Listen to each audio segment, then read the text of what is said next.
The movie opens with interviews of veterans Joseph, Paul, Bill, Rod, and Earl, providing insight into their war experiences and the human resilience they demonstrated. Bill explains why some chose the then lesser-known Airborne Division. Then it shifts to June 5, 1944, at a makeshift airfield where Easy Company's paratroopers are preparing to jump into Normandy, France. A weather-induced delay is announced by their leader, Thomas Meehan III, causing disappointment. During the delay, Lewis Nixon and Richard Winters reflect on their time with Easy Company and their former leader, Captain Herbert Sobel. Then it flashes back 2 years to Camp Toccoa, Georgia, where a new parachute combat platoon is being formed. Their strict commander, Herbert Sobel, denies weekend passes for minor infractions. Upon finding several infractions, the weekend passes for the entire company are canceled, and they are ordered to run up the trail of a nearby mountain, Currahee. The intense heat makes the 3-mile uphill and downhill run, within 50 minutes, challenging. Lieutenant Winters motivates the men throughout the run and continues to inspire teamwork at the summit. Sobel conducts an inspection in the barracks, finding unauthorized items and deeming personal items, like letters, as distractions. He also discovers a can of peaches, presumed stolen from the mess hall, leading to the discharge of the responsible private. The platoon completes a grueling 12-mile hike without drinking from their canteens. A soldier caught drinking secretly is ordered by Sobel to redo the march. Sobel instructs Winters to discipline 6 men without clear reasons. Both Sobel and Winters receive promotions. Winters is assigned mess hall duty, and a spaghetti lunch is planned, but Sobel interrupts it for a run in the rain. Several men suffer from cramps and vomit, but despite Sobel's discouragement, they help each other and boost morale. Winters joins in, indicating his training program's effectiveness. The company completes jump training successfully. They receive their wings medals and leave for additional training in North Carolina. Sobel's poor leadership leads the platoon astray during patrol, resulting in a 95% casualty rate. The company then heads to Brooklyn, boards the Samaria, and departs for England for further training ahead of the large-scale invasion of Europe. In Aldbourne, Easy Company undergoes intense combat training.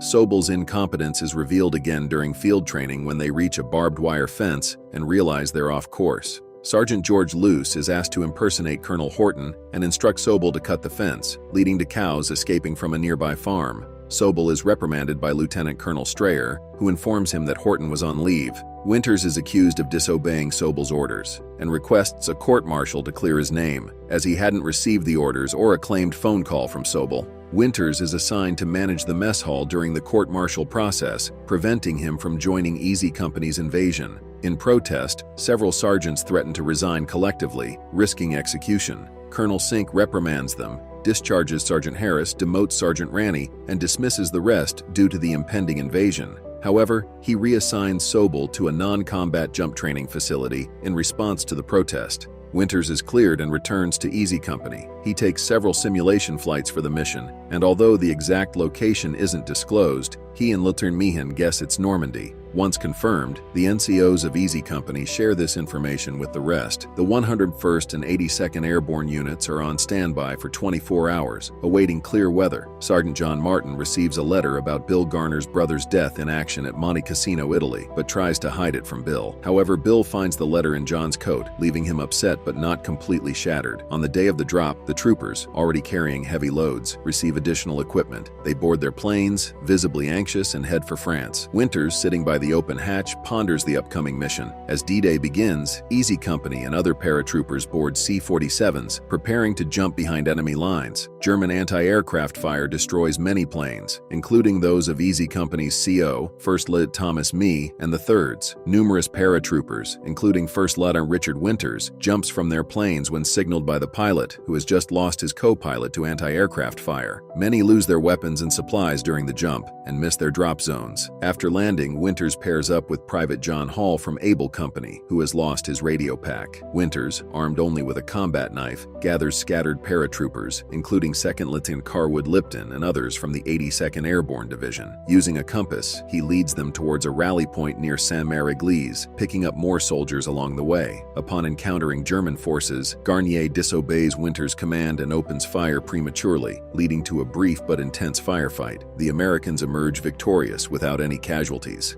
Lipton gives Winters a German rifle, and they find a dead paratrooper with an M1 rifle, which Winters takes. Under Lieutenant Winters' command, the soldiers continue their march and reach a farm where most of Easy Company is gathered. They encounter German POWs near the rally point. Malarkey, surprised by a POW from Oregon, witnesses First Lieutenant Ronald Spears from Dog Company execute the POWs, sparing one. Major Strayer orders Winters to lead an assault on Brecourt, where Germans have installed 4 cannons, causing heavy casualties on Utah Beach. Winters forms 2 squads and successfully ambushes the enemy. Despite Wynn's injury and Hall's death from a booby trap, they destroy the first 3 guns using explosives and grenades. Winters finds a map and decides to keep it. Dog Company, led by Spears, provides backup, captures the final gun, and they retreat. After the assault, the men rest and eat. Winters learns from Second Lieutenant Lewis Nixon that the map he found, which reveals all gun locations in Normandy, has been sent to Army intelligence. Winters marks the day as a day of firsts when he is offered a bottle of French wine by his comrades and vows to find peace after the war. On a sunny day in Normandy, a young paratrooper named Albert Blythe is spotted by 3 men who are surprised to see an Easy Company member since the drop. They've been fighting with the 502nd after getting lost, just like Blythe, who was trying to find Easy Company. They reach the town where the 506th is resting and meet Easy Company. Welsh instructs the 1st Platoon to move towards Carnotine to link up with the army from Omaha Beach. The next day, as Easy Company nears Carnotine, 2 men are shot down and the rest take cover in ditches. Lewis and Welsh find shelter behind a house, while Buck Compton and Winters rally the men. Despite casualties, they press on. Hubler and Lewes find a family hiding in a building they break into. Suddenly, they're bombarded by mortar and artillery fire, causing more casualties. Blythe, worn down by combat, retreats to an alley. Meanwhile, Malarkey and Muck, engaged in sniper fire, notice Father Maloney praying over the fallen soldiers. As the Germans retreat, Private Gordon and his assistant retaliate from a building. Winters assures Colonel Strayer and Lieutenant Nixon of their safety. However, a sniper's bullet ricochets into Winters' leg. Post-capturing Carnotine, the wounded are treated, including Winters. Doc Rowe treats Winters' wound and comments on his luck. Winters notices Blythe's blank expression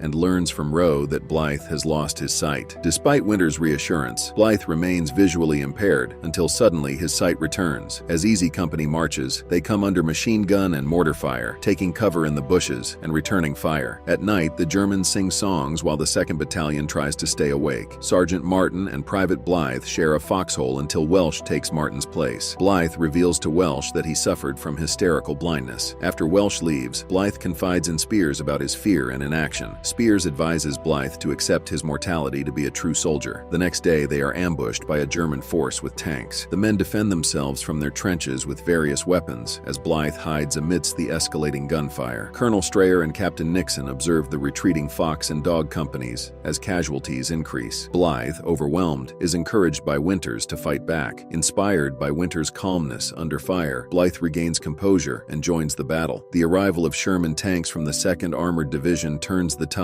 destroying most German tanks. The men cheer and advance, forcing the Germans to retreat. Blythe shoots a remaining German soldier, contributing to Easy Company's victory. After the battle, Blythe finds a flower in the pocket of the German soldier he shot and keeps it. 25 days after D-Day, Welsh and Nixon lead a patrol and take cover behind a cabin. Nixon seeks volunteers to investigate the cabin, and Blythe steps forward. As Blythe approaches the cabin, he is shot in the neck. Dukeman and Martin drag him to safety under covering fire. Rowe treats Blythe as Winters announces their withdrawal from the front line and impending return to England. Blythe is later hospitalized, appearing distant. Lipton announces they are returning to the front lines instead of England. After Easy Company's withdrawal, they had lost 65 men. Although it was initially reported that Blythe died in 1948, he actually recovered and died in 1967 while on active duty. Easy Company, having been relieved from the Normandy War, is now relaxing at a pub in England. Compton is engaged in a game of darts with Private Edward Heffron. Sergeant Garnier, Sergeant Martin, and Sergeant Randleman are evaluating Randleman's new squad of replacements. Garnier advises them to obey Randleman's orders in the field. Private Roy Cobb, upset that the replacements received a battalion unit citation for Easy's efforts in Normandy, confronts Miller about his ribbon. Miller, feeling downcast, leaves his ribbon behind. Randleman picks up the ribbon and reminds Cobb that he too didn't fight in Normandy due to an injury. Walter Gordon introduces the new company First Sergeant Lipton, who announces their next move, silences the men as they realize their break is over. Captains Nixon and Winters brief their men about Operation Market Garden, a high-risk mission to liberate Eindhoven and Holland. Holland under British command. They anticipate crossing the Rhine River and defeating German forces swiftly, aiming to end the war by Christmas. Nixon informs them that the opposition in Holland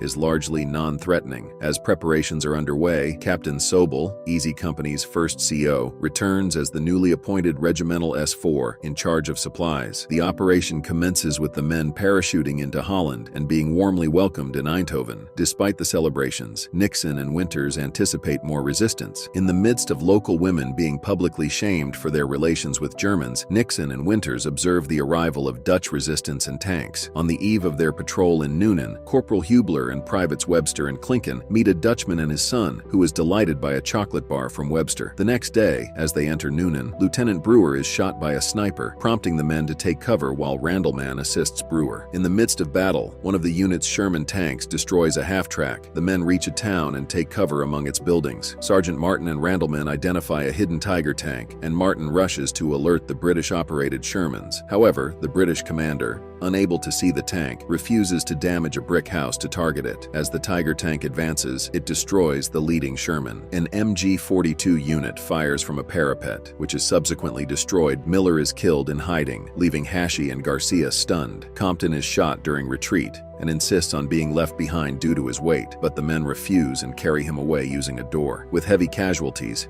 Easy retreats as German forces strengthen their hold on Nguyen. Nixon survives a hit to his helmet. Randleman, trapped in a ditch and cut off from his unit, hides in a sewer pipe as Germans patrol the area. Randleman later finds a safer hideout in a nearby barn. As he plans his return to his unit, he encounters a local man and his daughter, also hiding in the barn. Noticing Randleman's injury, a large piece of shrapnel lodged in his shoulder, the man attempts to remove it. Struggling to grip it, Randleman hands him his bayonet, and after a few agonizing moments, the shrapnel is removed. As the man bandaged the wound, a commotion arose outside. A small German unit arrived and began inspecting the surrounding buildings. Randleman conceals his companions in the back of the barn, but they inadvertently drop a blood-stained cloth. A German soldier discovers the blood-stained cloth and investigates further into the barn. Randleman, hidden by the noise of nearby vehicles, attacks and kills the soldier, an act that shocks the young woman. Outside Noonan, several of Randleman's comrades in the retreat area decide to search for him and quietly head towards the village. Randleman buries the killed soldier in the barn straw. As things quiet down,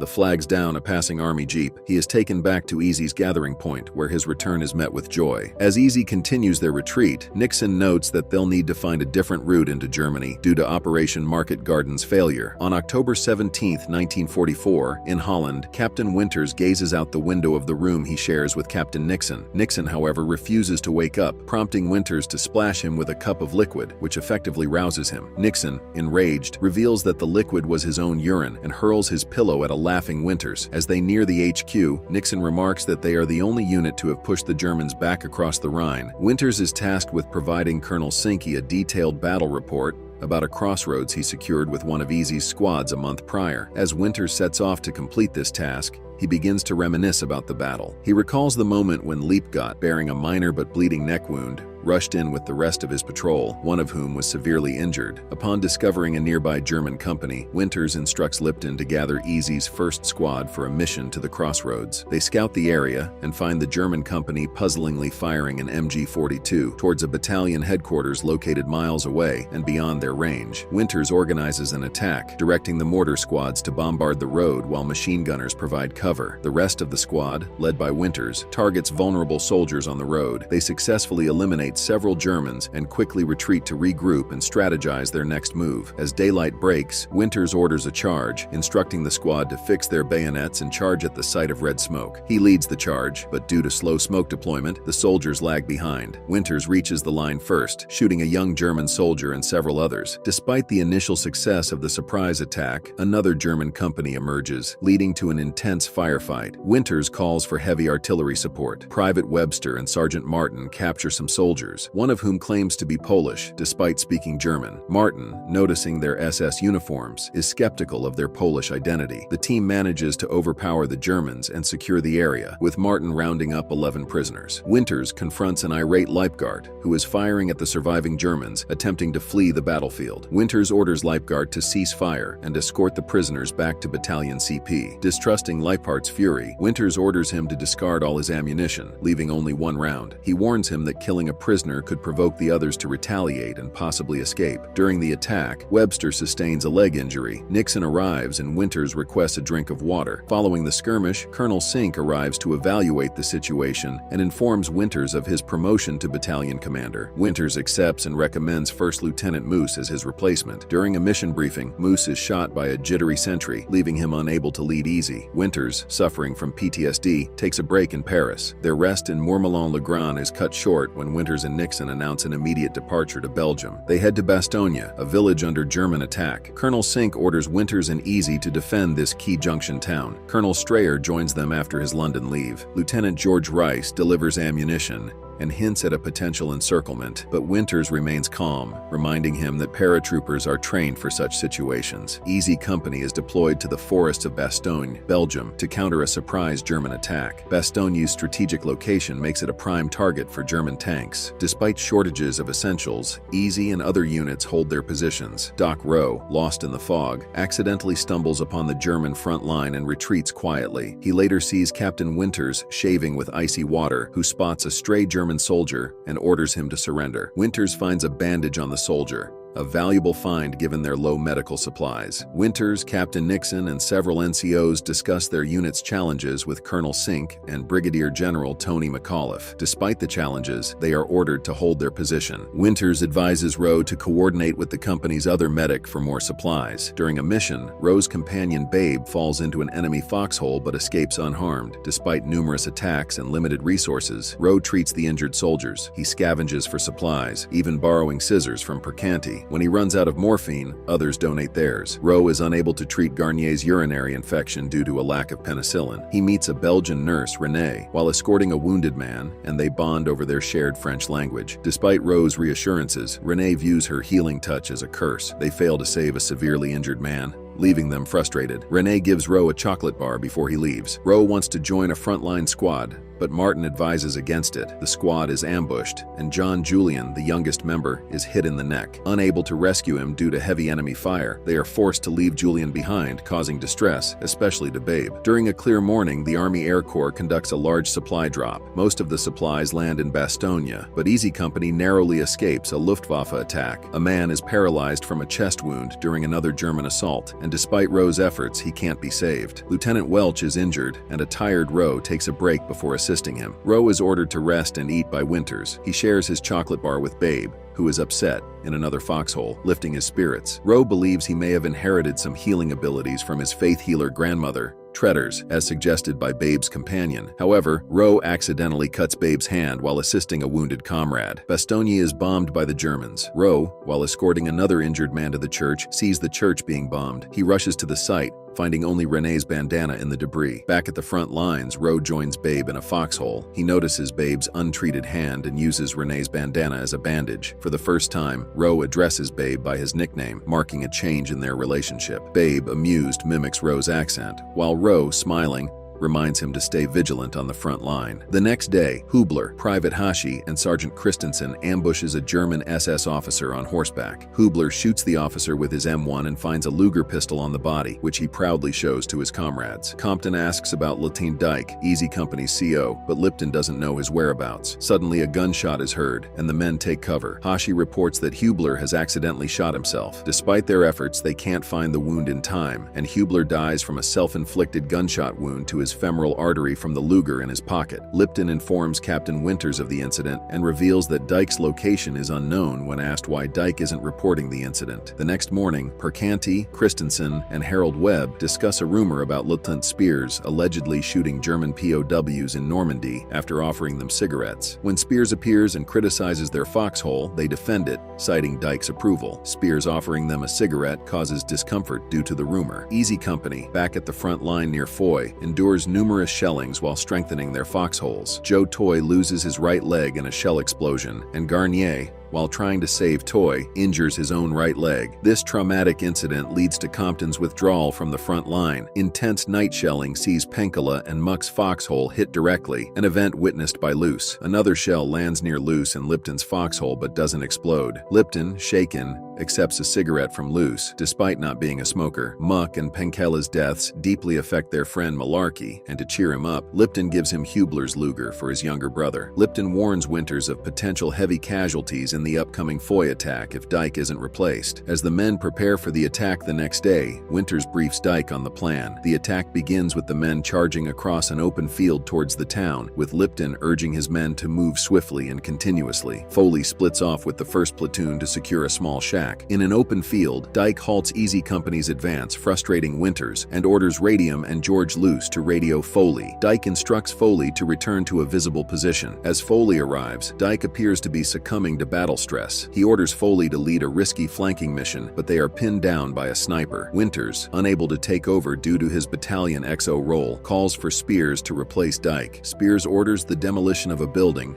and directs the first platoon to proceed straight in, disregarding Dyke's plan. After taking out a sniper, the men move into Foy and come across another company under attack. In the midst of the German assault, Spears bravely charges through the enemy line, stunning the Germans into inaction. His daring act includes not just linking up with the company, but also returning the same way. Post-capturing Foy, the men spend the night listening to a choir. Lipton, working overnight, counts only 63 men left from the original 145 who entered Bastogne. Now leading the company, Spears talks with Lipton about recent events. While Lipton appreciates Spears' leadership, Spears reveals that the real leader who supported them was Lipton. He also shares that Winters recommended Lipton for a battlefield commission, which Sink approved, promoting Lipton to lieutenant. Private Webster returns to Easy Company after recovering from a wound. His absence from key battles leads to resentment among his comrades. Despite being part of the first platoon, he faces further resentment in the second platoon, especially from Liepgott. The company plans a patrol to capture German soldiers for intelligence, and Second Lieutenant Jones joins them. Both Jones and Webster struggle to gain acceptance. Webster manages to exclude Liepgott from the patrol by informing Winters that they both speak German and there are 16 men instead of 15. The patrol crosses a river, with one boat capsizing. Private Jackson is seriously injured during an encounter with German soldiers. The platoon captures 3 Germans, but leaves one behind during their retreat. Jackson dies back at headquarters, leading to some men wanting revenge. However, Jones maintains order. The following morning, Winters and Spears inspect the building rigged with explosives from the previous patrol. Lieutenant Colonel Sink orders another patrol for that night, which Winters explains will involve a deeper incursion into enemy territory for more prisoners. However, he instructs the men to rest and report back that they were unable to capture any prisoners. The men are relieved, and the rigged building is detonated. Lipton receives a battlefield commission and is promoted to second lieutenant. After participating in combat, Lieutenant Jones and Webster are fully accepted into EZ Company, with Webster being welcomed back as they depart Hagenau. Captain Nixon returns to his unit near Munich, distraught after surviving a combat jump where his plane was destroyed, killing all other paratroopers on board. As he grapples with the task of notifying the families of the deceased, Winters confronts him about his heavy drinking and informs him of his demotion from Battalion HQ by Sink. He advises Nixon to assure the families that their sons died heroically. Meanwhile, Private O'Keefe, a replacement who hasn't seen combat, is sent to an outpost with Percanti. O'Keefe's enthusiasm irks Percanti, who vents his frustration about the hardships he endured on the battlefield. The company then heads to their new headquarters in Landsberg to confront the SS, as ordered by Hitler to wage a guerrilla war in the Alps. On their journey, they see over 300,000 surrendering Germans and witness the execution of 3 Germans by French soldiers, leaving O'Keefe shaken. Nixon intrudes into a German house seeking liquor and breaks a picture of a German officer, earning a cold stare from the officer's wife. Sergeants Randleman, Christensen, Percanti, and Luce, along with O'Keefe, discover a German concentration camp during a patrol. Percanti rushes back to Landsberg to inform Winters. Upon arrival, the company is horrified by the dreadful conditions of the prisoners. Lieutenant Lipton orders the men to provide blankets, food, and water to the prisoners. Liepgard translates a prisoner's account, revealing that they are Jews, Poles, or Gypsies, deemed undesirable by the Germans. Days earlier, SS guards had set fire to huts with prisoners inside, shot at those who resisted, and then fled, leaving the survivors in dire conditions. Many prisoners were on the brink of death, severely ill or starving, with some collapsing as they tried to approach the Americans. Perconti finds a tearful O'Keefe, but leaves him be. Easy Company rushes to Landsberg to gather supplies for the survivors, with Webster threatening a protesting baker at gunpoint, accusing him of Nazi collaboration. Upon returning with supplies, they distribute them among the prisoners. However, Colonel Sink and a battlefield surgeon instruct Winters and Nixon to stop feeding the survivors, as their weakened systems can't handle large food intake and they need careful monitoring during recovery. The prisoners are kept within the camp's fence to prevent potential disease spread. In the evening at Battalion HQ, Winters informs Nixon that similar camps are being discovered across Eastern Europe, and local Germans will assist in cleanup operations starting the next day. Nixon encounters a woman from a house he had previously intruded upon during the cleanup. Nixon announces Hitler's suicide to Easy Company, but states the war isn't over. They're ordered to the Eagle's Nest, with Webster expressing that Hitler should have ended his life 3 years earlier. As the war winds down, Winters relaxes by a lake. Upon reaching the Eagle's Nest, they find a deceased German officer who committed suicide. Winters announces the end of the war in Europe as the men unwind. He shows Nixon a vast private wine cellar, orders the distribution of vintage alcohol to the soldiers, and allows Nixon first pick. The men watch footage of ongoing Pacific battles. Soldiers with 85 points or more are eligible for discharge and return home. A lottery is conducted to send one person from each company home, regardless of their points. Shifty from Easy Company wins, as his was the only name entered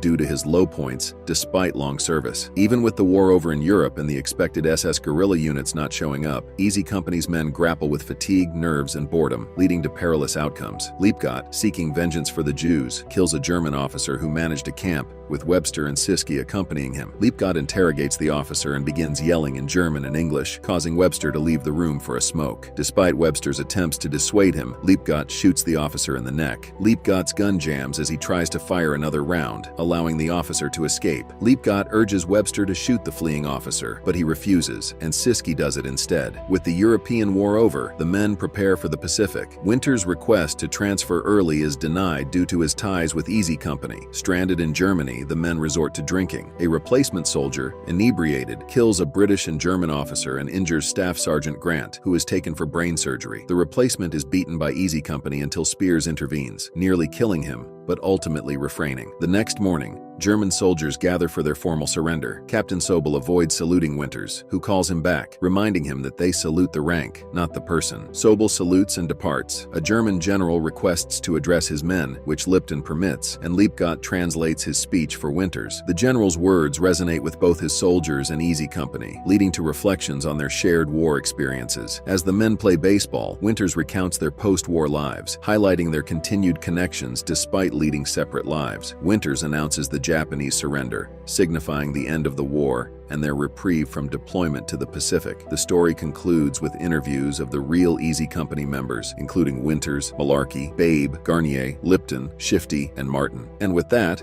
the movie ends. We hope you enjoyed our video. Watch the next recaps on the screen and don't forget to subscribe for more amazing recaps. See you in the next one.